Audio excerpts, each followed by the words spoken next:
અને હવે વાત એક એવા જિલ્લાની કે જ્યાં બાળકો 21મી સદીમાં પણ ભણતર માટે વલખા મારી રહ્યા છે।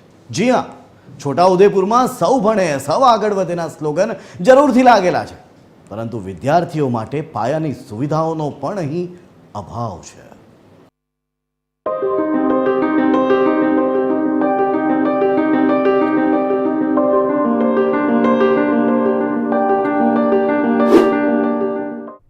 વાળા બે ઓરડાનું મકાન અને આ મકાનમાં જ આવેલી છે બાલવાડી। જી હા, છોટાઉદેપુરના કદવાલ તાલુકાના ઝરી ગામમાં આ જ ભૂતિયા મકાનમાં ધોરણ 1 થી 5 ની શાળા ચાલે છે। આ કાચા મકાનમાં ધોરણ 1 અને 2 ના મળીને કુલ 72 વિદ્યાર્થીઓ અભ્યાસ કરે છે અને તેના માટે છે માત્ર એક શિક્ષક। અને હવે આ દ્રશ્યો પણ જુઓ। આ શાળાથી બસ અડધો કિલોમીટર દૂર બીજી શાળા આવેલી છે કે જ્યાં ધોરણ 3 થી 5 ના કુલ 55 બાળકો અભ્યાસ કરે છે। ધોરણ 1-2 ના બાળકોને પ્રાર્થના, મધ્યાહન ભોજન માટે અડધો કિલોમીટર દૂર આ શાળામાં આવવું પડે છે। તો આ શિક્ષકોની ઘટને કારણે પણ સીધી અભ્યાસ પર અસર પડે છે। આથી વાલીઓમાં પણ રોષ જોવા મળી રહ્યો છે। અને અહીંયા ખાસ વાત એ છે કે 3 વર્ષથી શિક્ષક માત્ર એક જ છે અને અમારા બાળકોને પહેલું, બીજું અને બાલવાટિકા એમાં બહુ જ મુશ્કેલી પડવા માંડી રહી છે। અને કારણ કે પહેલા બીજામાં બાળક હોશિયાર ના હોય તો ત્રીજા, ચોથા, પાંચમા ધોરણમાં શું બાળકને આવડવાનું?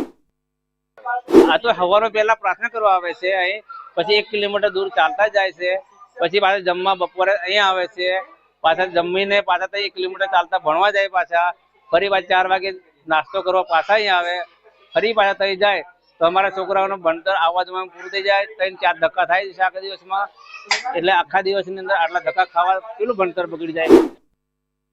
બે ઓરડાની અંદર 72 નો એનું વિભાજન પાડેલું છે, તો એક શિક્ષક બે ઓરડામાં કેવી રીતે સાચવી શકે? તો માનો કે પેલી બાજુ જાય છોરા લડતા હોય, પછી કોઈ છોકરાને ધમકી આપે તો લડાઈને પછી ઘેર નાહી જાય, બે બાજુ શિક્ષક કેવી રીતે એનું ધ્યાન રાખે? શિક્ષકનું પણ કહેવું છે કે શિક્ષકોની ઘટને કારણે બાળકોનો અભ્યાસ પ્રભાવિત થાય છે, ત્યારે જો પૂરતા શિક્ષકો હોય તો બાળકોને યોગ્ય શિક્ષણ મળી શકે।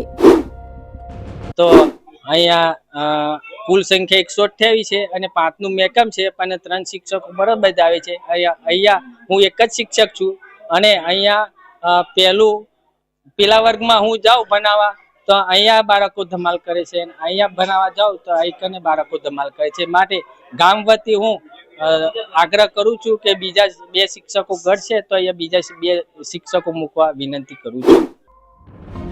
આ બાબતે જ્યારે TV13 ગુજરાતીની ટીમ જિલ્લા શિક્ષણ અધિકારી પાસે પહોંચી તો તેમણે કહ્યું કે શિક્ષકોની ભરતીની પ્રક્રિયા ચાલુ છે અને શાળાના બિલ્ડિંગની પણ વ્યવસ્થા કરાશે। મહેકમ ટૂંક સમયમાં જ્ઞાન સહાયક અને બદલીના કેમ્પોમાં પણ નિમણૂક થઈ જશે, અને જે ઓરડાની ઘટ છે એ 2 ઓરડાઓ પણ સમગ્ર શિક્ષા દ્વારા મંજૂર થયેલા છે। ટૂંક સમયમાં વર્ક ઓર્ડર આપી અને કામગીરી પૂર્ણ કરવામાં આવનાર છે। વાત તો ઘણી બધી થઈ રહી છે, પરંતુ ખરા અર્થમાં અમલીકરણ ક્યારે થશે? અને ગુજરાતમાં આવી કહાની માત્ર એક શાળાની નથી, આવી તો તમને અનેક શાળાઓ મળી જશે। અને આથી જ પ્રશ્ન એ છે કે આવામાં કેવી રીતે ભણશે ગુજરાત? છોટાઉદેપુર જિલ્લાના આદિવાસીના બાળકો માટે જ્યારે સરકાર કરોડો રૂપિયાની ગ્રાન્ટ ફાળવતી હોય ત્યારે છોટાઉદેપુર જિલ્લામાંથી આપણી સામે કઈ નવા દ્રશ્યો આપણી સામે આવી રહ્યા છે। છોટાઉદેપુર જિલ્લાના અને નવરચિત જે તાલુકો છે કદવાલ તાલુકો, તેના દ્રશ્યો આપણી સામે આવી રહ્યા છે। આજે TV13 ની જેમ આપ જોઈ શકો છો કે કદવાલ તાલુકાના ઝરી પ્રાથમિક શાળા આવી છે, ત્યાં આગળ એક બાલવાટિકાથી લઈને ધોરણ 5 સુધીમાં 128 જેટલા બાળકો અભ્યાસ કરી રહ્યા છે। ત્યારે આપણે વધુ વાત કરીએ તો જે શાળાના 2 ભાગ પાડવામાં આવે છે, એક શાળાના 2 ઓરડા અહીંયા આગળ છે અને 2 ઓરડા બીજી જગ્યાએ બાંધેલા છે, જે અહીંથી મિનિમમ 1 કિલોમીટર જેટલું અંતર ધરાવે છે। જ્યારે આ 2 ઓરડાની અંદર આપણે વાત કરીએ તો 72 જેટલા બાળકો બાલવાટિકા, પહેલું ધોરણ અને બીજા ધોરણમાં અભ્યાસ કરી રહ્યા છે। જ્યારે શિક્ષક એક ક્લાસમાં ભણાવતા હોય છે ત્યારે બીજા રૂમની અંદર બાળકો શિક્ષકની રાહ દેખીને બેસી રહ્યા છે અને તેના કારણે તેમનું ભણતર બગડી રહ્યું છે।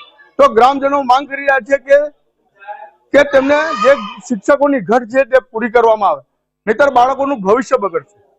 તો ક્યારે હવે શિક્ષકોની ઘટ પૂરી થાય એ જોવું રહ્યું. અજય જાની, TV 13 ગુજરાતી, હકતી ગુજરાતી, છોટાઉદેપુર.